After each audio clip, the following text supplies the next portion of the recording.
une série d'enseignements sur Dieu nous veut faire la différence dans le monde dans lequel nous vivons. Nous devons faire la différence. Nous sommes dans le monde, mais nous ne sommes pas du monde.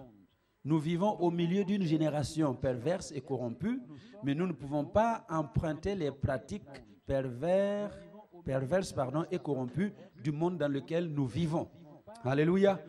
Alors aujourd'hui, je vais continuer. Et j'aimerais développer pour vous les domaines dans lesquels Dieu veut que nous fassions la différence. Parce que il y a des choses où nous ne pouvons pas faire de différence. Parce que ce sont des choses propres à tout le monde. N'est-ce pas? Ce qui arrive aux hommes, qu'ils soient chrétiens ou pas chrétiens, nous arrive également. Alléluia. Alors, il y a des choses où nous sommes soumis aux mêmes aléas. Mais il y a des domaines où Dieu veut que nous soyons différents. Même si nous vivons au milieu des hommes qui ont certaines pratiques, Dieu s'attend à ce que nous ayons d'autres pratiques. Alléluia. Dis à ton voisin, Dieu veut que tu sois différent. Tu dois être différent. Alléluia. Et si vous m'écoutez, vous qui nous suivez à travers le monde, devant votre écran d'ordinateur, Dieu veut que nous soyons différents. Même si nous sommes au milieu des hommes, nous ne pouvons pas vivre comme tous les hommes, nous ne pouvons pas faire les choses comme tous les hommes. Et aujourd'hui, nous allons examiner l'histoire d'un homme qui a fait la différence en son temps. Et dans le monde dans lequel il a vécu, il n'y avait rien de différent de ce que nous vivons. En fait, comme je l'ai dit ce matin, Ecclésiaste dit dans son chapitre 1, verset 9, que sous le soleil, il n'y a rien de nouveau. Sous le soleil, rien de nouveau. Ce qui a été, c'est ce qui est aujourd'hui. Et ce qui va venir, c'est ce qui se fait aujourd'hui. Je ne sais pas si ceux qui ont à peu près 40 ans, 50 ans, vous vous rappelez qu'il y a de ces choses-là que l'on portait parce que c'était à la mode dans les années 70, 80. Et puis après, on a dit que c'est démodé. Aujourd'hui, ça revient. Le démodé devient la mode. Pourquoi? Parce qu'il n'y a rien de nouveau. Hein? Pantalon là, ce sera soit avec bas comme ça, ou ce sera sans bas. Nous, on appelait ça bas tuyau. Vous appelez ça ici slim. Hein? C'est ça, non? Voilà. Nous, on appelait les grands bas là bas éléphants. Je ne sais pas comment vous l'appelez. Comment? Pas de... Bon, voilà. Donc, c'est pour vous dire qu'il n'y a rien de nouveau sous le soleil. Ce qui est aujourd'hui, c'est ça que vous allez voir dans les années à venir. Que les cheveux, il faut les coiffer comme ça. Ne vous en faites pas, ça va revenir. Il y a eu un moment où c'était les afros. Même les hommes là, il y avait les cheveux comme les buissons comme ça de mon village. Aujourd'hui, tout le monde est tête nue. Les hommes là, on aime tête nue. N'est-ce pas? Ça va revenir, ne vous en faites pas. Un de ces jours, vous allez seulement voir les hommes avec des cheveux en désordre sur la tête. Parce qu'il n'y a rien de nouveau sous le soleil. Donc si l'homme dont je veux vous parler, en son temps à lui, qui n'a rien de différent de notre temps aujourd'hui, il a su faire la différence, ça veut dire que toi et moi qui vivons dans notre génération, nous pouvons faire la différence.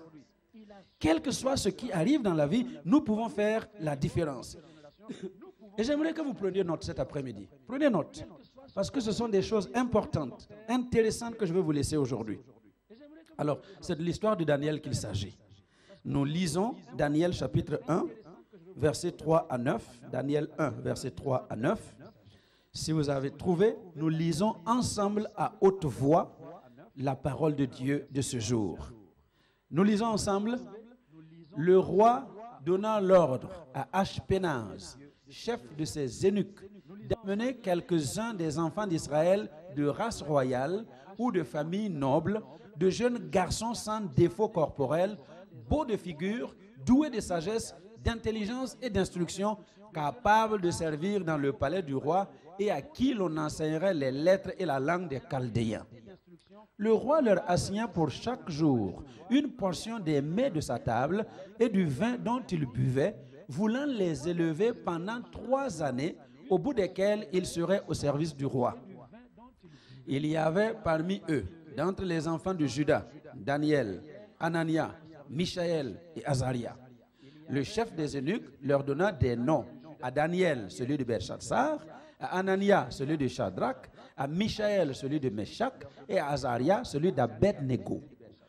Daniel résolut de ne pas se souiller par les mets du roi et par le vin dont le bois buvait, et il pria le chef des eunuques de ne pas l'obliger à se souiller.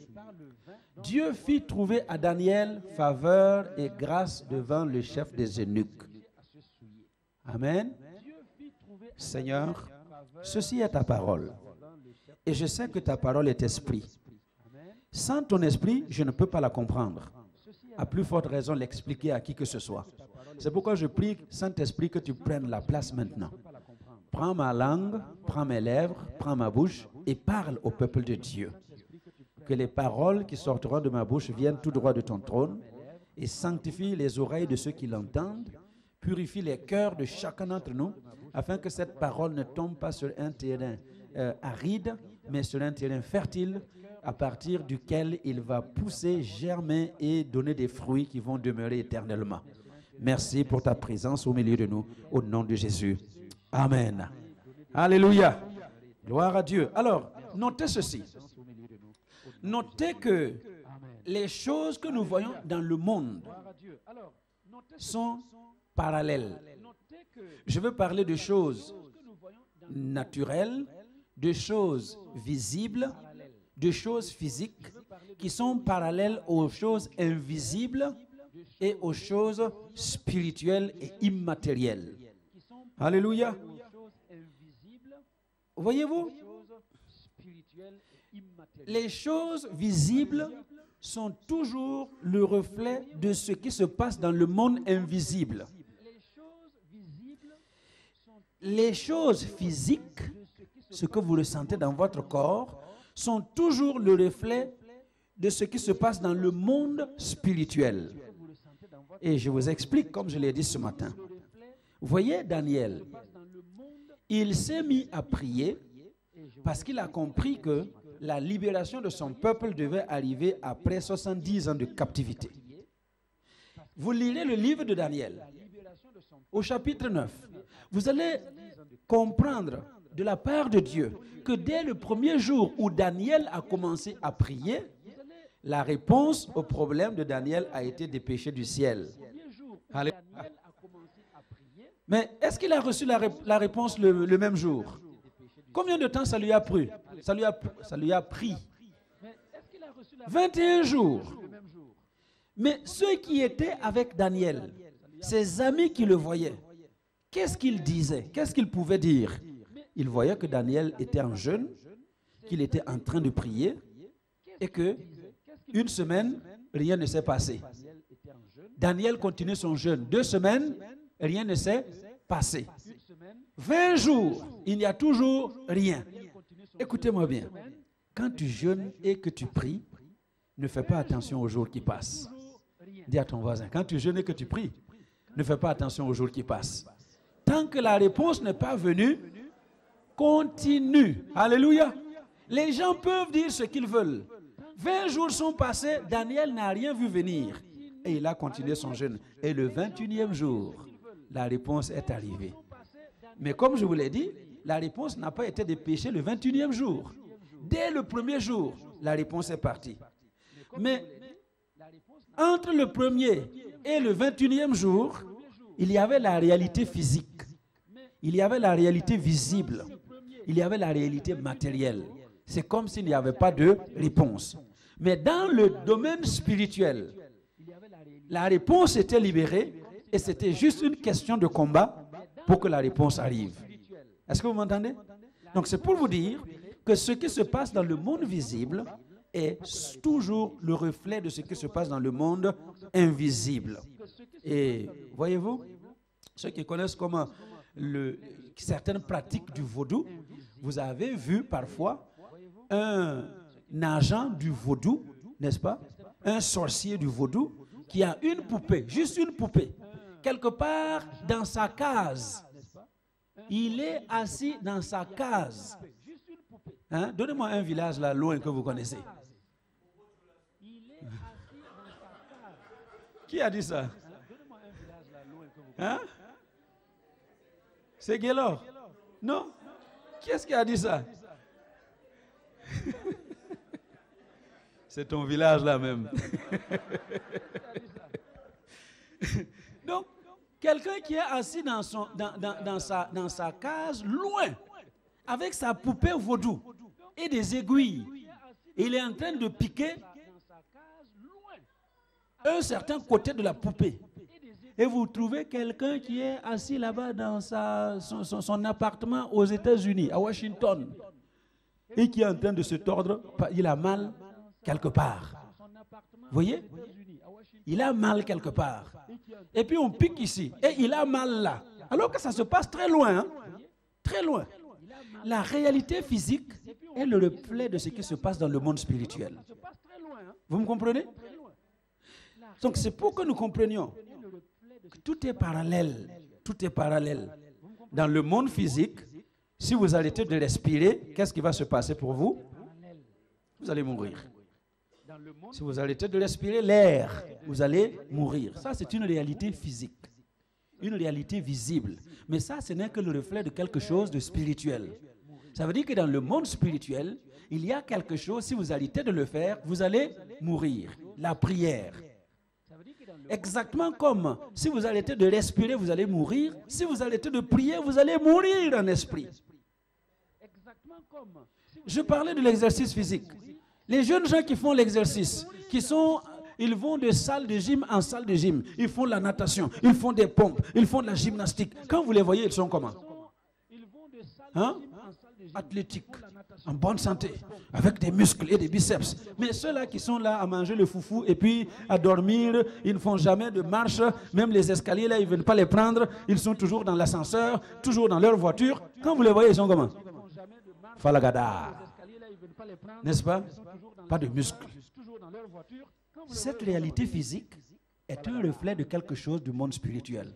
Ça veut dire que si spirituellement, vous vous mettez à faire de l'exercice avec les choses spirituelles, vous allez les développer. Si vous exercez votre foi, comme on exerce son corps, vous allez développer votre foi. Si vous exercez la prière, vous allez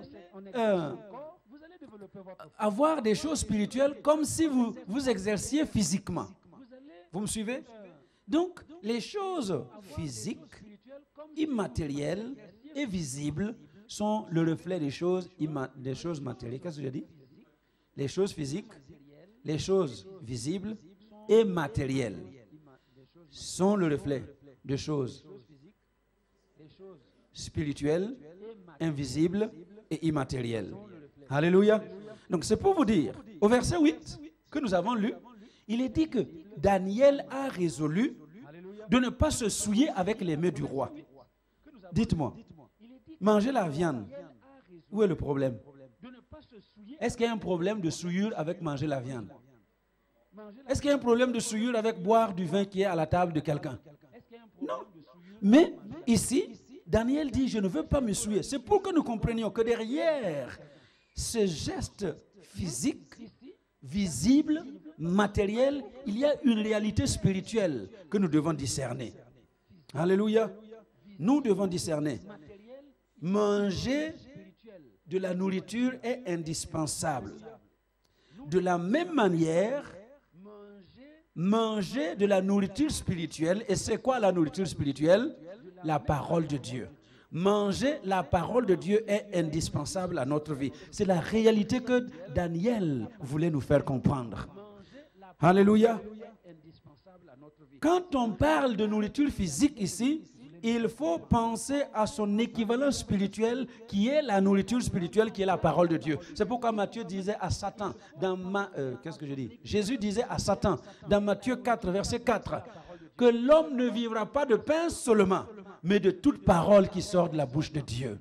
Alléluia. Ce que nous mangeons physiquement eh bien, il y a son équivalent spirituel qui est la parole de Dieu. Et si nous ne pouvons pas nous passer de manger de la nourriture, nous ne devons pas nous passer de manger de la parole de Dieu. Et Jésus disait également à cette femme samaritaine, dans Jean au chapitre 4, versets 13 à 14, cette femme qui avait soif et qui venait chercher l'eau au puits pour étancher sa soif. Jésus lui dit, toi tu viens chercher de l'eau physique.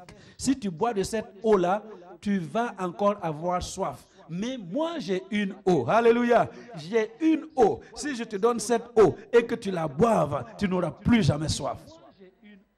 Réalité physique, reflet de réalité spirituelle. Alléluia. Alors donc, ce matin, cet après-midi, pardon, je voudrais que nous comprenions que quand il est question des mets de la table du roi, on parle d'une réalité spirituelle. Alléluia. Ici, dans ce passage, il est question de la parole de Dieu contre la parole des hommes. La pensée de Dieu contre la pensée des hommes. Le système de Dieu contre le système des hommes. C'est ce que Daniel voulait nous faire comprendre. Et il dit non, ne me laisse pas me souiller avec le système du monde dans lequel je vis. Je veux m'associer au système de Dieu. Ne me laisse pas me souiller avec la pensée du monde dans lequel je vis. Je veux m'impliquer dans la pensée de Dieu. Ne me laisse pas marcher d'après la parole du système dans lequel je vis. Je veux marcher d'après la parole de Dieu. Et c'est ce que Daniel voulait nous faire comprendre. Alors dites-moi, qu'est-ce que le système de ce monde dit, dans lequel nous vivons aujourd'hui encore? Qu'est-ce que le système de notre monde dit? Œil pour œil, dent pour dent. N'est-ce pas? Si tu fais du tort à quelqu'un et qu'on te fasse du tort en retour, ça c'est normal. N'est-ce pas? Mais qu'est-ce que la parole de Dieu dit? Qu'est-ce que la parole de Dieu dit? La parole de Dieu dit, si tu n'aimes pas ton frère, tu es déjà un meurtrier. Parce que la sagesse des hommes dit, si tu as tué, on doit te tuer. Et la sagesse de Dieu dit, si tu n'aimes pas ton frère, eh bien tu mérites déjà d'être jeté dans le feu de la géhenne, exactement comme celui qui a tué. Qu'est-ce que le système de ce monde dit? La charité bien ordonnée, la charité bien ordonnée commence par soi-même. Et je le disais ce matin, c'est pour cela que quand les gens arrivent au pouvoir en Afrique, et si vous êtes en Afrique et vous me suivez, et que vous faites ce que je dis, il faut arrêter maintenant. Quand les gens arrivent au pouvoir en Afrique, première chose à faire, c'est de se servir. Charité bien ordonnée commence par moi-même. N'est-ce pas? Et malheureusement, beaucoup d'enfants de Dieu vivent dans ce système-là. Moi, on ne pense qu'à moi. On travaille pour moi. Tout ce qu'on fait, c'est autour de ma personne. Mais qu'est-ce que Dieu dit? Qu'est-ce que le système de Dieu dit? Qu'est-ce que Dieu dit? Que chacun, au lieu de considérer ses propres intérêts, considère ceux des autres. Le monde te dit de te soucier de tes propres besoins, mais la pensée et le système de Dieu disent tu dois penser aux intérêts des autres. Si tu rencontres quelqu'un qui est dans le besoin, détourne-toi et pars. Ça, c'est la pensée de Dieu. Non. Si tu rencontres quelqu'un dans son besoin, donne-lui à manger. Alléluia. C'est ça la pensée de Dieu. La pensée de Dieu dit, aime ton prochain comme toi-même. Moi, je pensais que la chose que nous devrions dire, c'est tu aimeras l'Éternel ton Dieu de tout ton cœur, de toute ta force, de toute ta pensée, le premier commandement. Deuxième commandement, aime-toi toi-même. Non, mais la pensée de Dieu, ce n'est pas ça. Le deuxième commandement, c'est tu aimeras ton prochain comme toi-même. Aimer Dieu d'abord, aimer le prochain ensuite. Alléluia. Alors, c'est pourquoi Daniel veut nous faire comprendre que si nous voulons être différents dans ce monde, c'est dans les petits détails que nous allons montrer notre différence. Ce que le système du monde dans lequel nous vivons dit, eh bien nous devons prendre le contre-pied parce que généralement la pensée de Dieu est le contraire de ce que les hommes pensent. C'est pourquoi Ésaïe 55, verset 8 à 9, il dit « Mes pensées ne sont pas vos pensées, mes voix ne sont pas vos voix. Autant le ciel est éloigné de la terre, autant mes pensées sont éloignées des vôtres. » Alléluia. Autant l'Est est éloigné de l'Ouest, autant mes pensées sont éloignées de vous. Amen.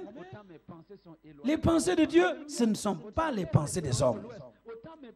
Et si nous ne faisons pas attention, nous allons passer toute notre vie à marcher d'après les pensées des hommes, d'après le système des hommes, d'après la parole des hommes, en oubliant la parole de Dieu. Et ce que je veux que nous réalisions ce matin, c'est que nous ferions mieux de chercher à marcher d'après la pensée de Dieu, d'après le système de Dieu, d'après la parole de Dieu. Alléluia. Alors, autre chose. Qu'est-ce que le système du monde dans lequel nous vivons dit? Si ça ne marche pas dans ton mariage, divorce. Si vous ne vous entendez pas, divorcez. Et c'est pour cela qu'il y a des divorces chaque jour, par dizaines. Rien que dans ce pays-là, par dizaines. Même dans l'église, les gens divorcent. Les pasteurs divorcent et se remarient. Est-ce que vous m'entendez? Mais qu'est-ce que Dieu dit? Que l'homme ne sépare pas ce que Dieu a uni. Ça, c'est la pensée de Dieu. Ça, c'est le système de Dieu. Qu'est-ce que Dieu dit? Si tu veux que les autres fassent quelque chose pour toi, Matthieu 7,12, ce que vous voulez que les hommes fassent pour vous, faites-le d'abord pour eux. Amen. Mais nous sommes là assis, on veut que les gens fassent du bien pour nous, on veut que les hommes nous fassent ceci, nous fassent cela, pendant que nous, on ne fait rien pour les gens. Alléluia.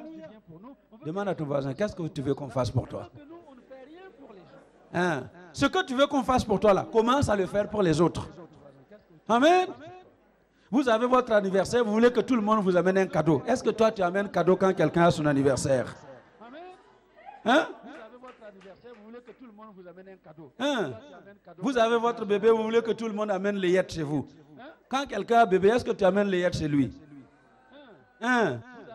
N'est-ce pas? Ah, j'ai eu deuil, vous n'êtes pas venu me visiter, vous n'avez pas donné l'argent pour que j'envoie à ma famille. Quand quelqu'un a deuil, toi tu donnes l'argent? Est-ce que tu viens visiter? Hein? Alléluia. Est-ce qu'on se comprend? Il y a des spécialistes comme ça, même dans l'église là. Il a un problème, il veut que tout le monde court pour l'aider à résoudre son problème. Mais quand quelqu'un a un problème, on vous cherche seulement pour donner 5 euros. Ah non, je ne donne rien. Alors, il ne faut pas t'étonner un jour que tu fasses la même chose et puis il n'y a personne. Alléluia. Je me rappelle ce qu'on raconte chez nous. Il y avait un homme d'une certaine ethnie là chez nous. Ils sont très intelligents. Et quand quelqu'un mourait au village, lui, il ne parle jamais au deuil des gens. Pour enterrer, il envoie son enfant avec, quelques francs CFA, va donner pour le deuil. Tout le temps, c'est comme ça. Et un jour, il a perdu sa mère. Et tout le monde au village, chacun a envoyé son enfant avec un peu de francs CFA pour participer au deuil. Au village, vous allez enterrer votre mère avec combien de francs CFA? Vous seul? Non. La solidarité est là pour ça. C'est pour cela qu'on soutient les autres quand ils sont dans le besoin. Est-ce que vous m'entendez? En principe, on n'a pas besoin d'être soutenu pour soutenir. La pensée de Dieu, comme je vous l'ai dit tout à l'heure, c'est d'abord les intérêts de l'autre, n'est-ce pas? Mais nous sommes des hommes. Dis à ton voisin, je suis un homme. Hein? Toi aussi, tu es une femme, n'est-ce pas? Donc les hommes entre nous là, on a souvent les attitudes charnelles qui reviennent. Donc quelqu'un, j'ai été malade, ils ne sont pas venus me visiter, j'ai eu mon deuil, on ne m'a rien, on ne m'a pas aidé. Quand quelqu'un a le deuil, je fais 2 pas en arrière. Ça c'est humain. Est-ce que vous comprenez? Donc c'est pourquoi nous devons toujours nous poser la question, qu'est-ce que Dieu dit dans cette affaire? Les hommes disent ça, mais qu'est-ce que Dieu dit dans cette affaire? Les hommes pensent ça, mais qu'est-ce que Dieu pense dans cette affaire dans laquelle je suis engagé? C'est ce que Daniel veut nous laisser comme leçon aujourd'hui. Toujours penser, qu'est-ce que Dieu dit? Qu'est-ce que Dieu pense? Ne pas faire comme tout le monde, ne pas agir comme tout le monde. Alléluia. Amen. Qu'est-ce que les hommes disent encore? Qu'est-ce que le système de ce monde dit? Qui veut la paix? Prépare la guerre. Alléluia. Et on est en train de s'armer. Les pays industrialisés s'arment, cherchent la bombe atomique, des missiles, toutes sortes de choses. De temps en temps, ils en lancent une au ciel pour faire peur aux autres. Regardez la Corée du Nord. On dit de ne pas, ils font quand même pour dire, écoutez, vous là, si vous ne faites pas attention, un jour on va vous larguer quelque chose dans la figure, vous allez voir. Et comme ça, tout le monde tremble. Hein? La Corée du Sud, Corée du Nord fait les choses, les gens parlent, mais personne n'agit. N'est-ce pas? Il faut agir. Parce que eux, ils se sont préparés pour la guerre. Mais qu'est-ce que Dieu dit? Tu veux la paix? Prépare la paix. Alléluia. Tu veux la paix? Prépare la paix. Sois en paix. Vis en paix. Ne cherche pas la guerre. Est-ce que vous m'entendez? Parce que je l'ai dit ce matin, il y a des spécialistes de provocation. Il y a des gens que le diable équipe avec la provocation. Toi, tu vas arriver à l'église bien disposé pour chanter, pour louer Dieu, pour suivre un bon message. Et puis voilà, il te rencontre seulement à la rue ici. Pap, il te provoque.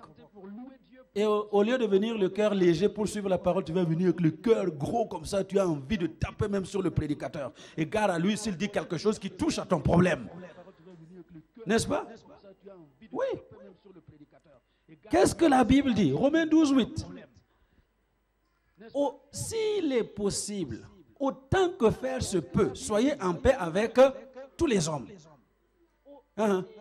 La Bible ne dit pas, si vous voulez la paix, eh bien préparez la guerre. La Bible dit, autant que cela est possible, sois en paix avec tous les hommes. Tu veux la paix, sois en paix avec tous les hommes. Cherche la paix avec tous les hommes. Alléluia. Alors, nous sommes en train de parler ce matin de faire la différence. La différence dans le monde dans lequel nous vivons. En ne marchant pas d'après le système dans lequel le monde marche, en ne marchant pas dans le système des pensées des hommes, ni de la parole des hommes. Qu'est-ce que le monde dit pour terminer? Le système des hommes dit ici, tous les chemins mènent à Rome. Et vous avez des chrétiens qui suivent n'importe quel chemin pour aboutir à leur objectif. Tous les moyens sont bons pour arriver à sa destination. Non, tous les moyens ne sont pas bons. Alléluia. Tous les moyens ne sont pas bons. Tout moyen dans lequel tu vas exploiter quelqu'un pour arriver, ce n'est pas un moyen de Dieu. Tout moyen par lequel tu vas mentir pour arriver, ce n'est pas un moyen de Dieu. Tout moyen où tu vas tricher pour arriver, ce n'est pas un moyen de Dieu. Parce que le moyen de Dieu, c'est la vérité. Alléluia. C'est pourquoi nous devons chercher à savoir ce que Dieu dit dans une affaire précise. Jean 14, 6, Jésus dit, je suis le chemin. Je suis la vérité. Je suis la vie. Il n'y en a pas deux. Amen. Et nous pouvons faire la différence dans le monde dans lequel nous vivons. Amen. C'est pourquoi, rappelez-vous que Daniel a résolu, Daniel 1, 8, il a résolu de ne pas se souiller avec les mains du roi et du vin qui se buvait à la table du roi. Il a pris une résolution. Alors, ce que je voudrais que vous notiez ici, c'est que chaque jour, les résolutions sont indispensables dans notre vie. Chaque jour, tu dois faire des résolutions. Chaque jour, chaque heure, à chaque instant, tu es confronté à prendre des résolutions. Parce que la résolution, le Larousse l'a définit comme étant un acte par lequel, après réflexion, on décide volontairement d'accomplir quelque chose. C'est l'acte par lequel, après réflexion, on décide d'accomplir quelque chose. Une résolution, ce n'est pas quelque chose que l'on prend à la légère. Une résolution, ce n'est pas quelque chose que l'on prend parce que quelqu'un d'autre a pris la résolution. Vous m'entendez? C'est pourquoi parfois nous prenons des résolutions auxquelles nous ne tenons pas parce que nous avons copié quelqu'un d'autre. Il ne faut pas suivre quelqu'un d'autre dans sa résolution pour prendre votre résolution. Qui veut prendre un engagement pour la convention? Moi! Et puis, et toi, tu es là, tu es assis, tu regardes. Lui, là aussi, il a levé sa main. Hein? Moi aussi. Hein? Et puis, il y a un autre qui dit, eux deux là, ils sont levés. Moi aussi. Et c'est parce qu'il y a des imitations que jusqu'aujourd'hui, Papa Charles n'a pas encore les engagements de certains parmi vous. Résolution, on a pris des engagements et on ne les a pas tenus. Pourquoi? Parce qu'on a copié les autres. Dis à ton voisin, ne copie jamais personne. Alléluia. Ne copie plus jamais. Amen. Alléluia. Je me rappelle un jour à Bruxelles, on était en train de faire les engagements pour la Convention nationale. Et puis, tout le monde lève. Hein, moi, je donne 500 €. Et puis, il y a un couple au fond de la salle. Il y a quelqu'un qui a dit, moi, je donne 500 €. Et c'est ceux qui étaient autour de ce couple-là qui m'ont rapporté. Quand il a levé la main, il a parlé. Et puis, sa femme lui dit, toi, tu as levé ta main, 500 €. Tu vas gagner ça où? Tu vas donner. Pas comme elle dit, laisse tomber. C'est pour que les gens voient que j'ai levé ma main. Et c'est vrai, il n'a rien donné. Hein? Dis à ton voisin, ne sois pas comme ça. Hein? Quand tu fais un vœu, il faut l'accomplir. Ecclésiaste 5,4, Dieu n'aime pas les insensés. Mieux vaut pour toi ne pas faire d'engagement que d'en prendre un et ne pas l'accomplir. Et il n'y a pas de petits engagements avec Dieu. Si tu t'es engagé, c'est fort, c'est gros, c'est grand. Est-ce que vous m'entendez? Si tu as dit chaque année une bouteille d'eau pour le prédicateur, c'est un grand engagement aux yeux de Dieu. Qu'il ne se passe pas un seul dimanche où tu n'amènes pas la bouteille d'eau pour le prédicateur. C'est un engagement. Ou alors tu diras simplement, une fois par mois, je vais amener. Alors tu amènes une fois. Mais si tu dis chaque semaine, chaque dimanche, je vais amener une bouteille d'eau pour le prédicateur, aux yeux de Dieu, c'est un grand engagement. Et quand nous prenons des engagements comme ça que nous ne tenons pas, eh bien, ne vous en faites pas. Hein? Un jour ou l'autre, Dieu ne tiendra pas aussi son engagement à ton égard. Allô?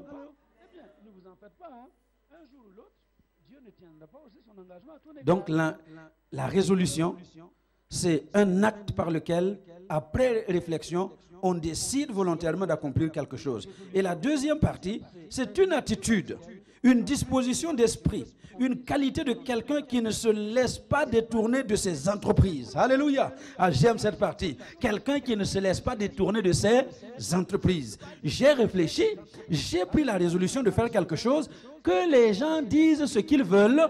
Ça ne me regarde plus. C'est mon engagement avec Dieu. Alléluia. Ah, j'aime une sœur dans cette église qui...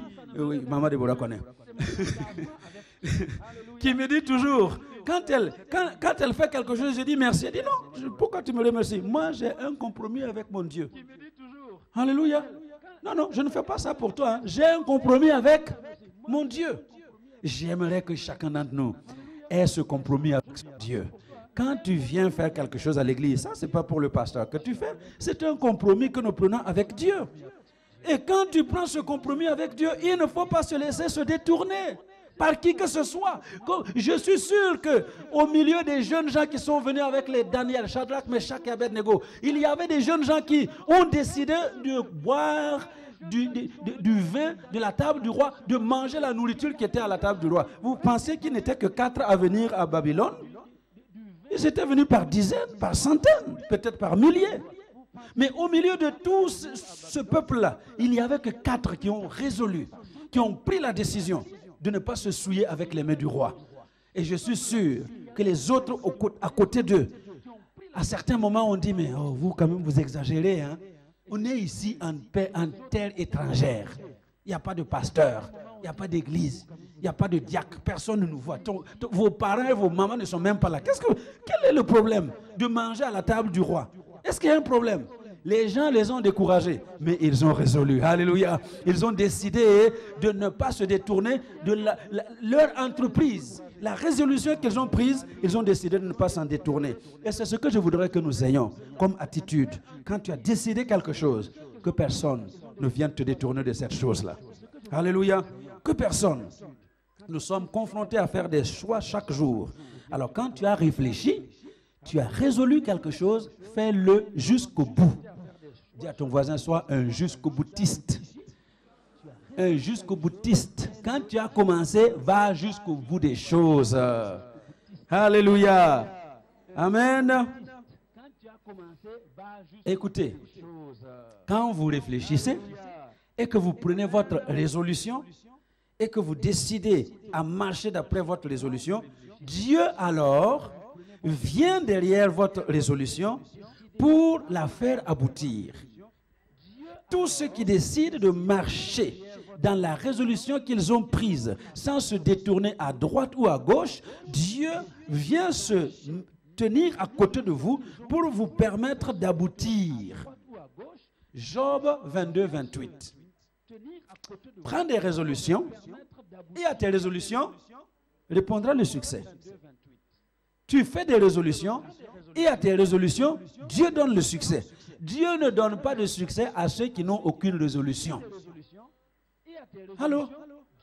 Ceux qui prennent les choses comme elles arrivent, qui vivent au jour le jour, qui n'ont aucune résolution, ne peuvent connaître aucun succès.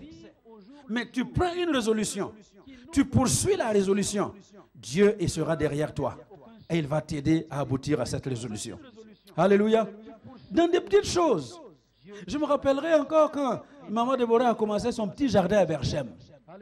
Hein? Nous, on se moquait d'elle. Elle ne savait pas que dans la cuisine, on riait de son truc là. Elle est là avec sa pioche. Elle est là. Et la terre, elle était bizarre. Au début, la terre était vraiment bizarre. Hein? Gaylord, toi, tu connais. Hein? La terre était bizarre. Et elle est là, elle pioche. Le matin, à 5 heures, et elle se lève, au lieu d'aller au travail, elle va aller arroser les histoires là avant d'aller au travail. Ah, ma femme, toi aussi. Hein? Mais vous savez quoi? Cette résolution-là, ça nous fait manger des bitekuteko aujourd'hui. Ngai. Ça nous fait manger des courgettes, des aubergines, de la salade, des tomates, des concombres, du haricot vert. Alléluia. Donc quand tu as ta résolution là, ne laisse personne te détourner à ton voisin, ne laisse personne te détourner. Va jusqu'au bout. Il faut être un jusqu'au boutiste. Amen. Et puis vous savez quoi? Quand vous allez jusqu'au bout là, aujourd'hui, moi je suis le plus heureux à donner les aubergines de maman Déborah aux gens. Quand les gens viennent, je dis allez viens, je vais te cueillir un truc là pour toi. Hein? Amen. C'est comme ça. Elle a travaillé et nous jouit de son fruit. Va jusqu'au bout des choses. Et quand tu vas aller jusqu'au bout des choses, les gens vont profiter de ce que tu as fait. Amen. Donc la résolution, c'est quelque chose que tu as réfléchi et tu as décidé. Et quand tu as décidé, personne ne doit te perturber dans ta décision. Amen. Voyez, quand tu as pris une telle résolution après réflexion, Dieu met une puissance dans la résolution. Allô? C'est pourquoi la résolution va jusqu'au bout. Dieu l'équipe avec une puissance extraordinaire. Lisez l'histoire de David. Il a résolu à un moment de sa vie de bâtir une maison pour l'Éternel. Il bâtit une maison pour l'Éternel. C'est sa résolution. Et le jour où il a décidé de bâtir la maison de Dieu, Dieu envoie un prophète pour lui parler, le prophète Nathan, pour lui expliquer cette décision que tu as prise, cette résolution que tu as prise, c'est une excellente résolution. Mais je vais te dire une chose, ce n'est pas toi qui vas bâtir la maison. Ton fils va me bâtir une maison. Et quand Salomon, le fils de David, a pris le pouvoir, c'est effectivement lui qui a bâti la maison de Dieu. Vous savez pourquoi? Parce qu'il y a la puissance dans la résolution. Quand Dieu acquiesce ta résolution, il y met une puissance et rien ne peut empêcher à cette chose-là de se réaliser. David a bâti une maison de Dieu pour le Dieu vivant par son fils. Amen.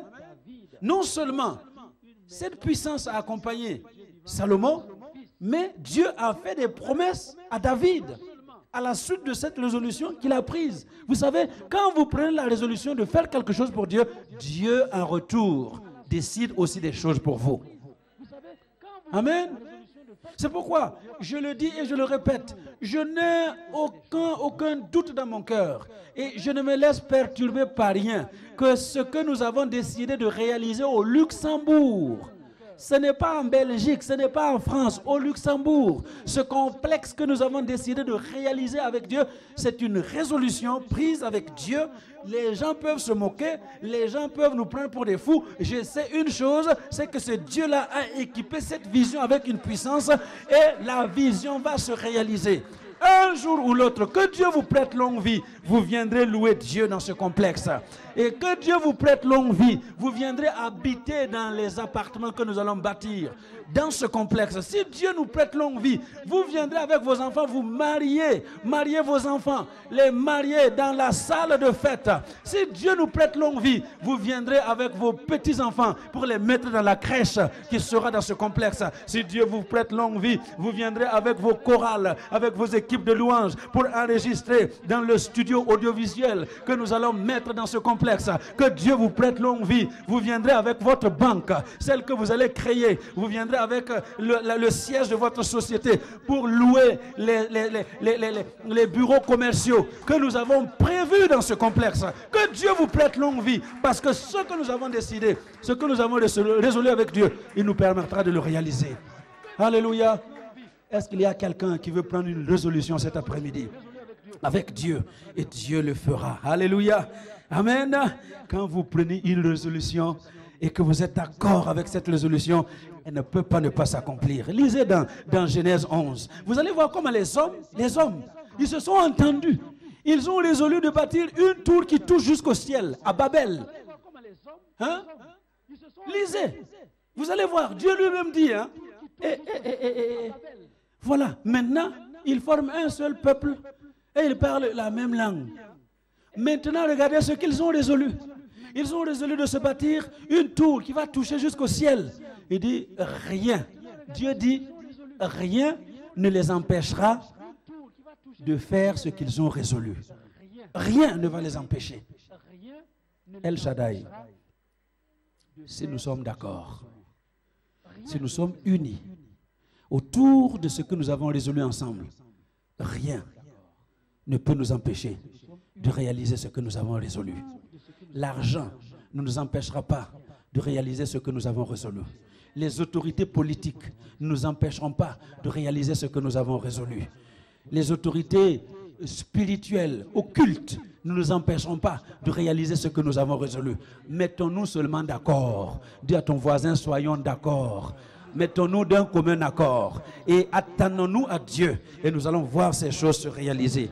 Parce qu'une résolution prise dans l'accord, eh bien, va se réaliser. Amen. Alors, je vais terminer. On est déjà à la demi. My God. Bon. Alléluia. Nous allons terminer avec l'histoire de 4 hommes qui ont pris la résolution de ne pas mourir dans leur misère. Dis à ton voisin, ne meurs pas dans ta misère. Non. Dis à l'autre voisin, non, refuse de mourir dans ta misère. Non. Donc, c'est 4 hommes qui ont résolu de ne pas mourir dans leur misère. Regardez, 2 Rois 7, versets 3 à 10. 2 Rois 7, versets 3 à 10. C'est l'histoire du peuple de Dieu. Ils étaient à Samarie. Il y avait la famine à Samarie. La famine était tellement sévère qu'ils mangeaient tout ce qu'ils trouvaient. Même les cacas de pigeons étaient mangés. Et les femmes mangeaient leurs propres enfants. Alléluia. Lisez le chapitre 6. Vous allez voir comment les gens mangeaient même leurs propres enfants. Les têtes d'âne, une tête d'âne s'achetait à prix coûtant. Vous voyez? La famine était là. Et voici le prophète qui vient dire au roi, aujourd'hui, c'est la famine. Dis à ton voisin, aujourd'hui, tu es peut-être dans la famine. Mais demain, la famine prendra fin. Le prophète vient dire au roi, demain, à cette même heure, il n'y aura plus de famine. Regardez, 2 Rois 7, verset 3. Élisée dit, écoutez la parole de l'Éternel. Ainsi parle l'Éternel. Demain à cette heure, on aura 1 mesure de fleur de farine pour un cycle et 2 mesures d'orge pour un cycle à la porte de Samarie. Alléluia. Et regardez la suite. L'officier sur la main duquel s'appuyait le roi répondit à l'homme de Dieu. Quand l'Éternel ferait des fenêtres au ciel, pareille chose arriverait-elle? Élisée lui dit, tu le verras de tes yeux, mais tu n'en mangeras point. Dis à ton voisin, ne sois jamais celui qui voit de ses yeux, mais qui ne mange pas. Il faut refuser de voir de tes yeux sans le manger. Alléluia. Non, moi je ne veux pas être Moïse. Je refuse d'être Moïse. Tu es là, tu regardes le chemin. Ouais, c'est là-bas la terre promise. C'est très beau. Mais il n'est pas entré. Moi je refuse. Et vous savez ce qui a fait que Moïse n'est pas entré? C'est vous là. Le peuple. Les boudeurs. Les murmureurs aussi, si je peux vous appeler ainsi. Ceux qui murmurent, ceux qui disputent, ceux qui racontent n'importe quoi. Toutes sortes d'histoires sur Moïse. Et un jour, il était tellement dépassé qu'il a pété un câble. Il dit, est-ce que de ce rocher-là, il va sortir de l'eau? Dieu dit, tu as posé l'acte qui va te freiner l'entrée dans le pays promis. Tu vas le voir de tes yeux, mais tu ne vas pas entrer. Dis à ton voisin, pasteur Adama, il va voir de ses yeux et il va entrer. Donc, tes murmures, je m'en fous. Tes disputes, je m'en fous. Tes critiques, je m'en fous. Tout ce que vous pouvez dire, je vais entrer. Alléluia. Dis à ton voisin, moi aussi je vais entrer. Amen. Donc quoi qu'il arrive, il faut entrer. Il faut entrer. Donc, Élisée dit à cet officier-là, toi tu vas le voir de tes yeux, tu ne vas pas entrer. Et effectivement, le jour suivant, le miracle s'est produit et le peuple était tellement content que tout le monde est sorti. Ah, ce monsieur-là, il dit, mais qu'est-ce qui se passe? Est-ce que le ciel a ouvert ses fenêtres? Parce qu'il disait que même s'il y avait des fenêtres au ciel, pareil chose ne se passerait pas. Et il voit tout le monde qui court. Les gens lui ont marché dessus. Il est mort. Il a vu, il a entendu, mais il n'a bénéficié de rien. Alléluia. Et c'est arrivé par qui? Par des lépreux. Les excommuniés. Les gens qui étaient en dehors de la ville. Les laisser pour compte, sans domicile fixe, abandonnés à leur triste sort. Peut-être que leurs doigts étaient rongés, que leurs orteils leur manquaient. Certains ont perdu les oreilles, le nez. Vous connaissez les lépreux, hein? Vous en avez déjà vu. Ils perdent les bras, ils perdent tout. Peut-être que ces gens-là, même si ce n'étaient pas tous, certains étaient dans ce cas.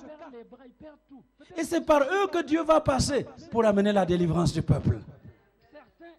Écoutez-moi bien. Les gens que vous méprisez aujourd'hui, la personne que tu multiplies par les zéros aujourd'hui, c'est peut-être cette personne-là qui va être le canal par lequel tu vas recevoir ta délivrance. Tu vas recevoir ta victoire. Alors, s'il vous plaît, ne méprisez personne. Ne regardez personne de haut. Parce que nous sommes tous pareils. Nous sommes tous pareils. Devant Dieu, il n'y a pas de pasteur, il n'y a pas de bishop, de archbishop. Je ne vais pas me retrouver là-bas. Hey, tu as oublié, Seigneur, je suis le bishop. Il s'en fiche. Dieu s'en fiche de nos titres.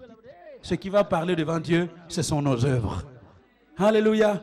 Apocalypse 14, 13, ou c'est 13, 14. Hein? Heureux ceux qui meurent dans le Seigneur. Hein? Car leurs œuvres les suivent. Ce qui va parler devant Dieu, ce sont tes œuvres. Alléluia. Donc arrêtons de faire nos manigances. Non, non. Ce qui est important pour Dieu, ce sont nos œuvres. Alléluia. Amen. Et ces lépreux sont partis. Ils se sont dit trois choses. Ils ont dit, voilà où nous sommes. Si nous retournons dans la ville, la mort nous attend. Si nous restons ici, nous allons mourir. Pourquoi? Parce que nous, on vit des restes de ceux qui sont dans la ville. Et ceux qui sont dans la ville n'ont plus rien.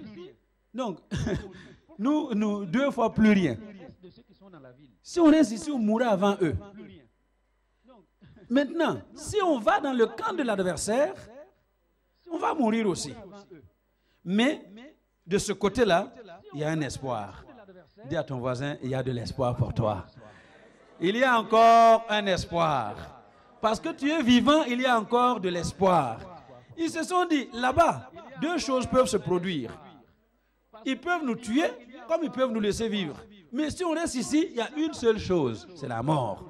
Si on part dans la ville, il y a une seule chose, c'est la mort. Alors écoute, là où tu es là, choisis au moins l'endroit où il y a deux choses. Alléluia. Là où tu es certain de la mort, ne choisis pas là-bas. Là où c'est possible qu'il y ait la vie, va là-bas. Et puis ils se sont levés, kaya, avec des pieds peut-être sans orteils. Et puis ils n'arrivent pas à marcher, difficilement. Et puis ils marchent. Et la Bible dit, écoutez ce que la Bible dit. Le Seigneur, il partit donc au crépuscule pour se rendre au camp des Syriens. Et lorsqu'ils furent arrivés à l'entrée du camp des Syriens, voici, il n'y avait personne. Le Seigneur avait fait entendre dans le camp des Syriens un bruit de chars et un bruit de chevaux, le bruit d'une grande armée. Et ils s'étaient dit l'un à l'autre, voici, le roi d'Israël a pris à sa solde contre nous les rois des Hétiens et les rois des Égyptiens pour venir nous attaquer. Et ils se levèrent et prirent la fuite au crépuscule abandonnant leurs tentes, leurs chevaux et leurs ânes, le camp tel qu'il était, et ils s'enfuirent pour sauver leur vie. Alléluia. Dis à ton voisin, tes ennemis vont fuir pour sauver leur vie. Ils vont fuir. Et regardez ce que... Comment Dieu... Non, Dieu, j'aime Dieu. Dieu est extraordinaire. Hein? Vous savez ce qu'ils ont entendu? Qu'est-ce qu'ils ont entendu? Le bruit de chars et de chevaux. Ils ont entendu le bruit d'une grande armée. Mais qui est-ce qui venait dans leur camp?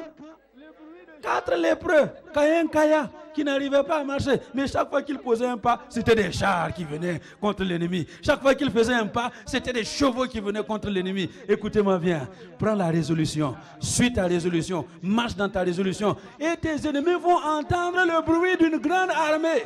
Et ils vont fuir, ils vont te laisser tranquille. Le problème, c'est que nous ne prenons pas de résolution, nous ne suivons pas nos résolutions, nous ne marchons pas avec, et l'ennemi n'entend rien. Dis à ton voisin, lève-toi, marche dans ta résolution. Amen. Marche dans ta résolution. Et chaque fois que tu poses, ce sera une grande armée dans le camp de l'adversaire. Alléluia. Chaque fois que tu poses, ce sera une grande armée dans le camp de l'adversaire. Et ils seront obligés de fuir et ils vont vous laisser tranquille. Amen. Alléluia. Le temps passe. Bon, je vais arrêter quand même. Il y a de bonnes choses. Hein? Notez ceci pour terminer. Donc, une résolution n'est valable que quand vous associez 2 actes. Une résolution n'est valable que quand vous associez 2 actes ou 2 faits. Et la première chose que vous devez associer, c'est l'ambition. Amen. Et la deuxième chose que nous associons, c'est l'action. L'ambition de ces lépreux, c'était de ne pas mourir dans leur misère. C'était une formidable ambition. Hein? Il n'y avait rien pour eux, pour le monde dans lequel ils vivaient. Ce qui les attendait, c'était la mort. Et ils avaient l'ambition de ne pas mourir. Alléluia. La misère est là, le problème est là, mais je ne meurs pas dans ce problème. Je refuse de mourir dans ce problème. Quelle formidable ambition. Dis à ton voisin, aie de l'ambition. Hein? Quelle est ton ambition? Demande-lui, c'est quoi ton ambition dans cette Europe? C'est quoi? Combien sont les enfants de Dieu, les chrétiens qui marchent sans aucune ambition? Aucune. Allô? Comment vous allez vivre au Luxembourg 10 ans, 15 ans, et puis vous ne parlez pas luxembourgeois? Allô? Est-ce que c'est normal? Tu vis au Luxembourg 10 ans, tu ne parles pas luxembourgeois? Ton ambition, c'est quoi? Hein? Retourner en Afrique? Hein? J'ai connu les gens là à 87. J'ai vu des gens, ils achètent télévision tropicalisée. Quand ils achètent télévision, ils vont tropicaliser. Vous savez ce que c'est que tropicaliser? Hein? Mettre le système là pour pouvoir fonctionner en Afrique. Parce que tout ici ne fonctionne pas en Afrique. Ils achètent frigo, tropicalisé. Tout ce qu'ils achètent, tropicalisé. 87, et ils sont encore en Belgique. Allô? Est-ce que vous m'entendez? Est-ce qu'on se comprend? Il faut de l'ambition. Alléluia. Mais l'ambition sans le deuxième élément ne sert à rien. L'ambition sans l'action, c'est une rêverie. C'est une rêverie. Et il y a des gens qui sont dans les rêveries. Ils ont toujours des milliards, des millions. Depuis 87, j'ai connu des gens. Quand tu les écoutes seulement, c'est « Ah oui, je vais avoir 5 millions ici, je vais avoir des millions par là. » Et ils jouent quoi? La tombola, le loto, euro-million. Et ça fait depuis là qu'ils jouent, ils n'ont jamais rien eu. Dis à ton voisin, toi aussi, arrête maintenant. Hein? Arrête. Aie de l'ambition et ajoute l'action. Amen. Quand tu vas ajouter l'action, ça va marcher. Alléluia. Et l'action qu'ils ont ajoutée, c'est l'épreuve, c'est de choisir d'aller là où il y avait de l'espoir. Amen. Ils ont fait le choix d'aller là où il y avait de l'espoir. Et aujourd'hui, je suis là pour vous dire qu'il y a de l'espoir. Alléluia, il y a de l'espoir avec Jésus. Il y a de l'espoir avec notre Seigneur. Et quand tu prends la direction de Jésus, tu es sûr que tu vas aller jusqu'au bout des choses. Amen. Parce que ce qui va se produire, c'est que Dieu va amplifier les pas de ces lépreux et les autres vont entendre le bruit d'une grande armée. Ils vont se mettre à trembler, ils vont partir, ils vont fuir, ils vont libérer le chemin. Alléluia. Et c'est ce que Dieu va faire pour toi. Amen. C'est ce que Dieu va faire pour toi. Et quand ils sont arrivés, ils ont trouvé l'or, ils ont trouvé le diamant. Oh non, je sais pas, ça c'est moi qui dis. Ils ont trouvé les vêtements, ils ont trouvé la nourriture. Parce que chez moi, il y a le diamant. C'est ça que je dis. Hein. Alléluia. Je suis un Congolais de Bougimaï. Donc chez nous, il y a le diamant. Amen. Je suppose qu'il y avait le diamant là. Hein, si je parle du Congo, il y a le diamant là où il y avait les tentes. Ils ont pris, ils ont ramassé. Et puis, la chose qu'il ne faut jamais faire, dis à ton voisin, ne fais pas ce que les lépreux ont fait. Hein? Ils ont pris, première réaction, qu'est-ce que j'ai dit? Le système du monde dans lequel nous vivons dit, charité bien commencée, bien donnée, comment? Charité bien ordonnée, commence par ça. Ok, on va commencer par nous-mêmes. Ils prennent, ils vont cacher, ils vont encore, ils prennent, ils vont cacher. Hein? Dis à ton voisin, même si tu caches, à un moment donné, il faut révéler la chose. Alléluia. À un moment donné, ils ont dit non, ce qu'on fait là n'est pas bien. Aujourd'hui, c'est une journée de bonnes nouvelles. Et je suis là pour vous annoncer la bonne nouvelle. C'est que la misère prend fin. Parce que tu as rencontré Jésus, la misère prend fin.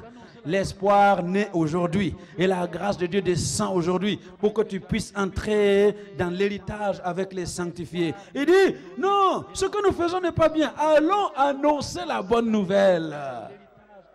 Et ça, c'est le problème de pas mal d'Africains. Quand j'ai. Je ne peux pas partager avec les autres. Hein? Non, la bonne nouvelle, il faut la partager.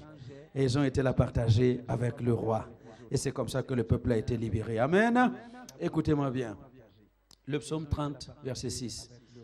Il dit, le soir, arrivent les pleurs. Le matin, l'allégresse. Le soir, arrivent les pleurs. Le matin, l'allégresse. Tu as beaucoup pleuré. Hier, tu as pleuré. Mais aujourd'hui, c'est un jour d'allégresse. C'est une saison d'allégresse qui s'ouvre devant toi. Dieu te viendra en secours. Et Dieu te mettra au large pour que tu puisses être une source de bénédiction pour les autres. Soyez bénis au nom de Jésus. Amen.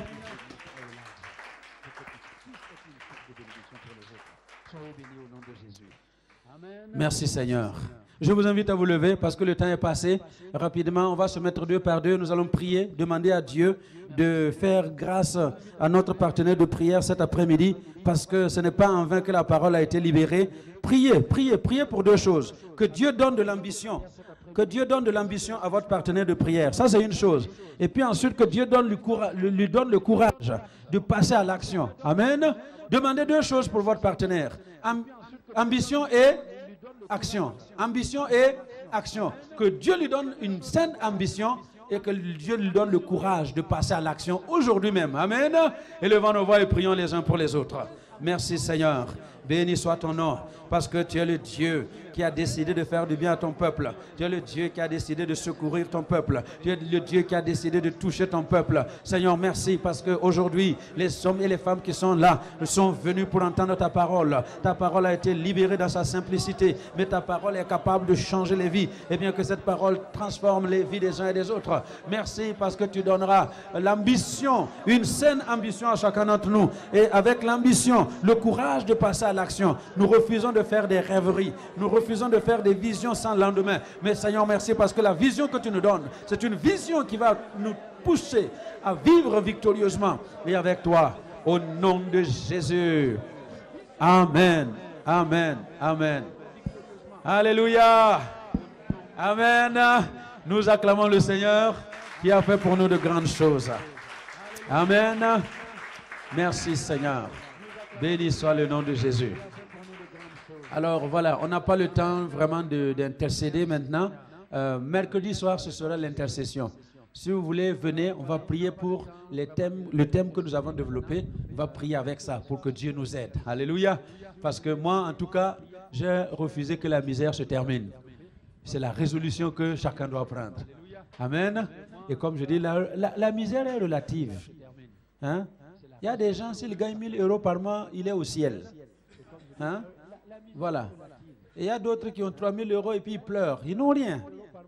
N'est-ce pas? C'est relatif. Donc, quel que soit ton niveau, alléluia. Même si tu gagnes 5 000 euros net par mois aujourd'hui, ce n'est pas encore assez. Alléluia. Moi, je voudrais que vous atteigniez ce niveau-là où vous allez vous lever. Vous m'entendez, hein? Vous vous levez, vous dites non. Moi, aujourd'hui, là, je ne veux plus de la Volvo V90, là. Non, je ne veux plus. Je veux une Mercedes GL. Alléluia. On essaie les GL. Les grosses Mercedes américaines, là. Tu dis non, aujourd'hui je veux ça. Et puis tu donnes la GL là à ton cousin qui est à je ne sais pas où.